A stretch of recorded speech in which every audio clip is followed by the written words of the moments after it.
Bonjour à tous, direction l'hippodrome de Cabourg ce vendredi soir à l'occasion du prix des Fuchsias pour notre quotidienne Quintet Flash. 13 partants au départ, 2750 mètres, un rendement de distance de 25 mètres pour les numéros 12 et 13. Et oui, ils ne sont que 13, ce qui ne va pas nous empêcher de tenter de toucher la combinaison dans l'ordre. Donc sans plus attendre, nos bases avec le 7 gagnant, en espérant qu'il porte bien son nom.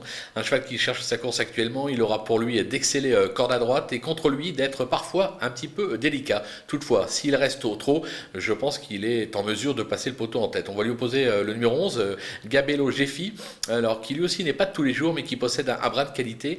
Il aura pour lui de s'être déjà placé sur le parcours. L'engagement est très favorable, à 50 € du recul. Autant dire que c'est une course visée, on va s'en méfier. Le numéro 12, Gitano Jack, lui, rendra 25 mètres. Il a montré de belles choses l'hiver dernier sur l'hippodrome de Vincennes. Il s'est déjà imposé sur cette piste. Même aux 25 mètres, il est capable de venir jouer les tout premiers rôles. Les opposants avec le 9, Gare, ces derniers accessites attestent sa forme actuelle, il se plaît sur le parcours, l'engagement est là aussi très favorable puisqu'il ne recule pas de 25 mètres.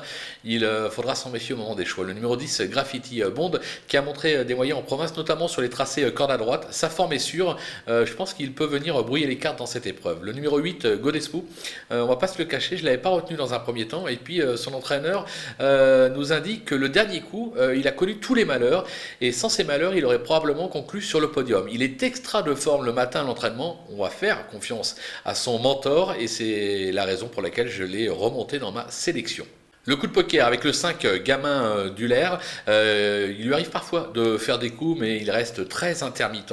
Il aura pour lui d'avoir déjà gagné sur ce parcours, le lot est assez creux, raison pour laquelle je m'en méfie tout de moins pour une place. Les outsiders avec le numéro 4, Flash Debussy, qui a toujours échoué en 4 tentatives sur cette piste. Il compte quelques bonnes sorties, mais à un niveau moindre. Mais là encore, je le répète, le lot est vraiment très très creux. L'engagement en tête est plutôt favorable. Je me dis que s'il se rappelle à notre bon souvenir, il est capable de venir créer une belle surprise à belle cote.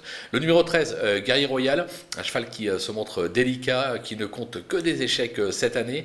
Il manque de repères corde à droite. Il y a couru une fois une 5e place, donc c'était pas non plus ridicule.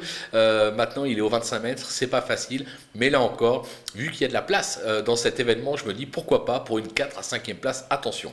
Les délaissés, ils sont au nombre de 4 avec l'As Gars de Falaise, absent depuis novembre 2019. Il vient de se requalifier le 15 juillet dernier sur l'hippodrome de Caen. Le cheval risque de manquer de rythme et il aura de meilleurs engagements, je pense, sous la selle dans les prochaines semaines. Le numéro 2, Go Fast des Bois, plutôt appliqué à 3 ans, il s'est depuis totalement déréglé. 6 disqualifications à l'occasion de ses 10 dernières courses, difficile de le recommander ici. Le numéro 3, Fabry, deuxième sur ce parcours en 2018, il s'y est depuis toujours montré fautif. Il reste d'ailleurs très délicat en compétition, 12 disqualifications au cours de ses 20 dernières tentatives, raison pour laquelle je l'élimine. Et le numéro 6, Floron de Pade, qui compte pas moins de 7 disqualifications au cours de ses 10 dernières tentatives. Il a échoué lors de son unique tentative sur ce parcours. Voilà, c'est un cheval qu'on aurait pu garder en 8 dans un pronostic. Faut faire des choix, je prends le risque de l'écarter. Voilà, on a fait le tour de ce petit quintet. On va se quitter avec ma sélection et surtout mes conseils de jeu. Mais là, ça va être vraiment à vous de jouer.